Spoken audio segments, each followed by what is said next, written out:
College campuses are really beautiful places. It's nice to get outside, change the scenery, get outside of the office and kind of walk around, see what all's going on.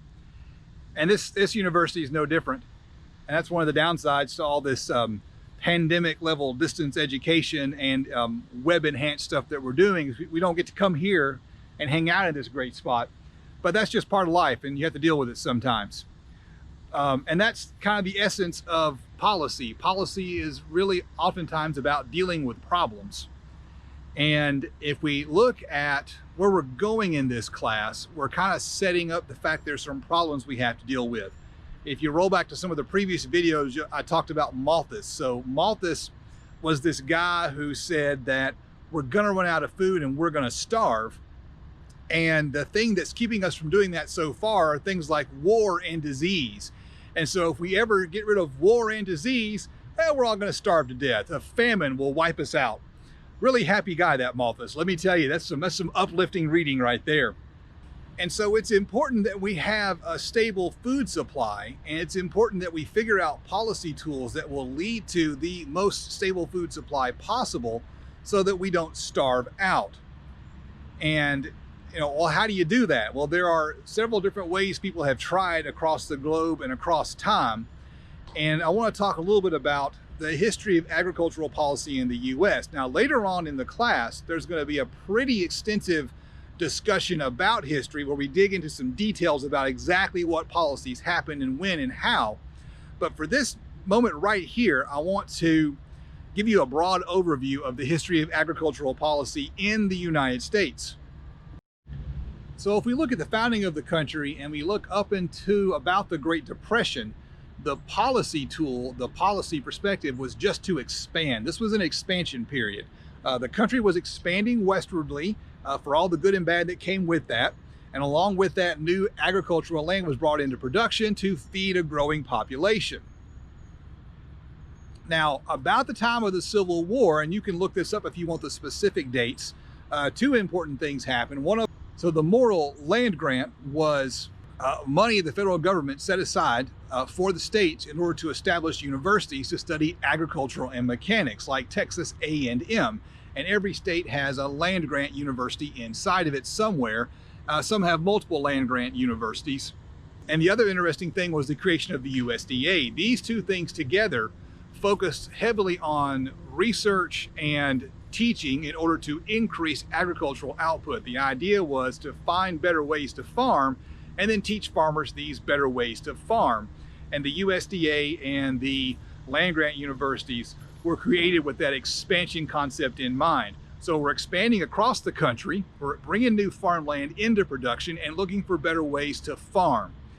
And that's kind of what we did, and we really didn't do a lot of what we would consider today as market intervention. We just let the price of products be what they were, and we let people farm and we let people own land, which was really important because now an important thing happened before the Great Depression. We saw a time period in the 19-teens where agricultural prices here in the United States reached, at the time, record highs. And that's important. There's a word called parity, right? Parity. It's in the textbook, and it's something that's going to be an important concept for us throughout the class because it was an important concept for agricultural policy up until really the 1980s and 1990s. The idea was that the purchasing power of a farmer growing a bushel of corn should be the same as it was during that time period. Now, if you're a critical thinker, your first thought is, why did we pick a time period of record highs to establish this as our policy? Kind of a weird thing if you ask me. What is it about the 2 or 3 years where we had record high prices that makes that the normal we should compare to? But hey, whatever, it's what we did. So after the recovery from World War I, we see these high prices, and then the prices that farmers were receiving for their crops here in the US began to drop and drop considerably. So we're talking about right on the cusp of the Great Depression, the late 1920s, 1929. And what we ended up doing was we ended up making a massive shift in our policy. Prior to this, we just let farmers farm and let farmers make whatever money they made. And honestly, farmers didn't make a lot of money. It's very hard to make money farming. There are several reasons why it's hard to make money farming. The first thing is farming is more efficient at large scale, so you can make more money when you have a larger farm. And that's something that seems to be universally true throughout the world and throughout history. The other thing is that farming is very close to a perfectly competitive market. And in a perfectly competitive market, long-run profit tends to converge to zero, because in such a market, people can jump in and out of the market whenever they want. There's no barrier to entry. So if corn is very profitable this year, and it looks like it's going to be profitable next year, people that were growing soybeans this year or last year might say, hey, next year I'm switching to corn. The other thing to consider is that we also have to deal with the fact that agricultural markets are global. So we don't even need new farmers in the US or a shift in production in the US. It can be a new farmer somewhere on the other side of the planet that can cause a problem for us, right? Maybe there was a really good crop year, a bumper crop in the Ukraine or something like that. And because there was a bumper crop in the Ukraine, global wheat prices drop. That's the kind of thing that happens. So it's a lot of things that are kind of outside of the farmer's control. So farmers have this long history of having a hard time of making money. As we got into the Great Depression, the policy changed from a policy of let's just expand so we can feed the nation to let's try to find a way to make sure farmers are going to make more money. And the thought process at the time was to find a way to raise prices. The initial attempt was a marketing strategy. Here's what I mean by that. Crop prices are lowest at harvest because that's when the supply all lands on the market at the same time, and that shifts the supply out and puts downward pressure on the price around the time of harvest. So farmers have all this grain, no one really needs it. It needs to get bought up by a grain elevator and stored to be used for the rest of the year. And if the farmer doesn't have their own storage on the farm, or if the farmer is in a cash flow pinch and needs to sell their crop at harvest, because we typically see farmers taking out operating loans to plant their crop, and the bank wants their money about the time they sell their crop. That tends to be what happens. It's a cash flow issue as much as it is a grain storage issue. So the farmer is compelled to sell at harvest when prices are low. And so the first attempt to intervene was a marketing strategy, and the plan was to fund some cooperatives and let those cooperatives buy grain and hold on to it until prices went up later in the year. But the problem is that prices were actively plummeting and it didn't really work. And then throughout the Great Depression, we see that starting then, we switched our policy and we moved to a strategy that said, normative economics, farmers don't make enough money. We're going to start tinkering with agricultural markets in an attempt to help farmers make money. We want to influence the market so that prices that the farmers get for their crops will be higher. Now, I have a farm background. I grew up on a farm, and I'm a professor in an agriculture program. And here's one thing I know to be true. I know that when corn prices are higher, the agricultural economy is healthier and farmers are making more money, and they send more students to learn in my classroom. So I love the idea of farmers being profitable and healthy, even though I don't actively farm, because it's good for me. I win. I'm okay with that idea. But here's the problem. The problem is that no one has a magic wand that they can wave to make problems go away. I have a theory of problem solving that I'll share with you now. It's just a theory. It's an idea. Well, you tell me at the end of the semester if you think my idea is correct. And here's what it boils down to. You can't actually solve problems. Problems are unsolvable. Problems are like energy, right? You can only change the form of the problem. What do I mean by that? I mean that I'll give you an example. The wheel bearings on my old pickup truck started to make a roaring noise, which means they're on their way out. Well, that's a problem, because if you don't replace them, they'll fail eventually, and we could have catastrophic results. It probably won't cause a crash, but it will definitely cause damage well beyond just the wheel bearing if you don't replace it. Well, replacing the wheel bearing costs money.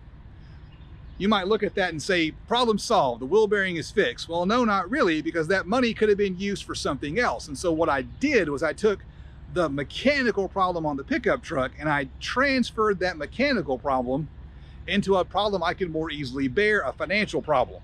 Because honestly, it's easier to spend money fixing things or spend time fixing things than it is to suffer the consequences of catastrophic failures in suspension and wheel components when you're driving down the road. So you can't actually solve a problem. You can just take that problem and turn it into some other type of problem. So the problem with attempting to raise farmer incomes is that when you do that, you're going to create some other problem. You kind of kick the can down the road. The question then becomes, is that other problem more bearable for individuals, for society, for government, for producers, Now there are a finite number of ways that you can find a way to increase the amount of money that a farmer makes with a policy. Now they can make more money themselves by planting more crops or something like that, but that has its own problems, of course.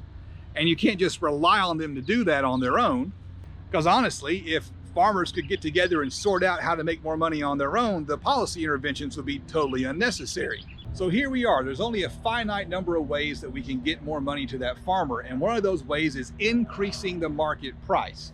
Now you can increase the market price by shifting the demand curve out, holding everything else constant. You can increase the market price by shifting the supply curve in.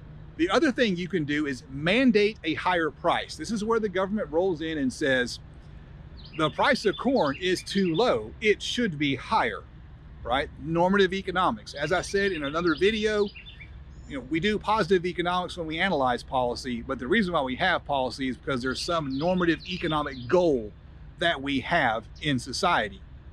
So the price should be higher, and the government's just going to wave a magic wand and make the price higher. Only they don't have a magic wand. They've got to have some kind of scheme to make it higher. And the issue here is the law of supply. When farmers see a higher price, they plant more of a crop, which means we're going to produce more, which has the effect of depressing the price. So in order for this to work, the government has to have some type of complicated scheme in order to take that extra grain that they induce, right? The government will cause extra grain production to happen, and something has to be done with that extra grain production. And that's kind of what we're going to talk about in the next part of the class, is the kind of mathematics of the policy alternatives for taking care of that extra grain production.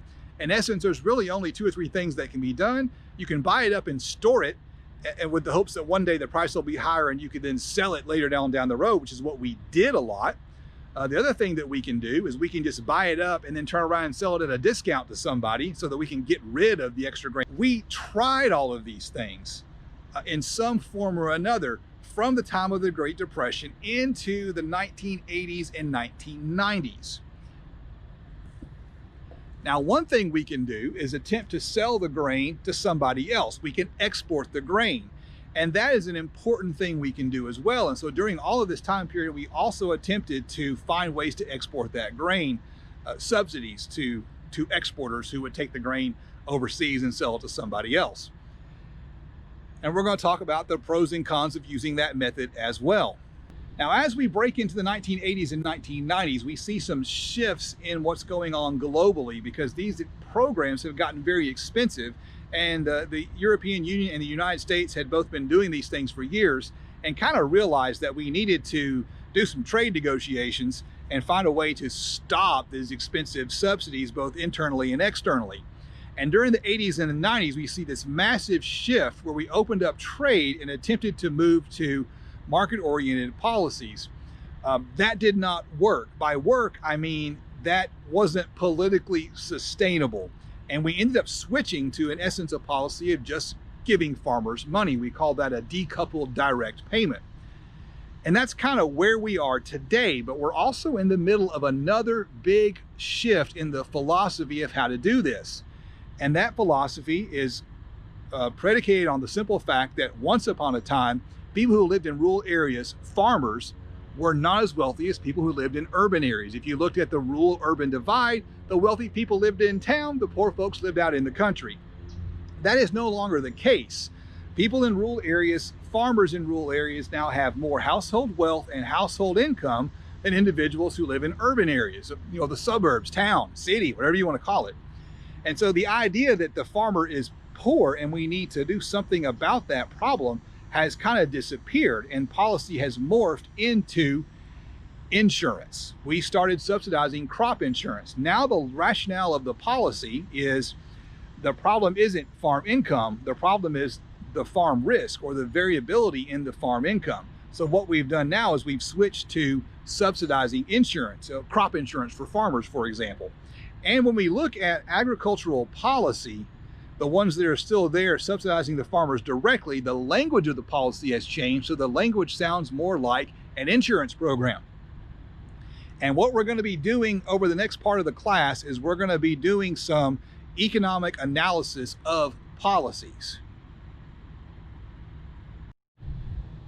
When we finish with the economic analysis of policies, we're going to kind of rewind a little bit and then do an in-depth study of the history of these policies and kind of walk through the textbook and talk about how these policies were implemented, how they changed, and how they morphed over time, with the goal of understanding what they're going to be like in the future.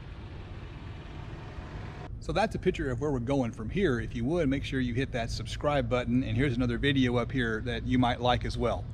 I'll catch you in the next video. Thank you.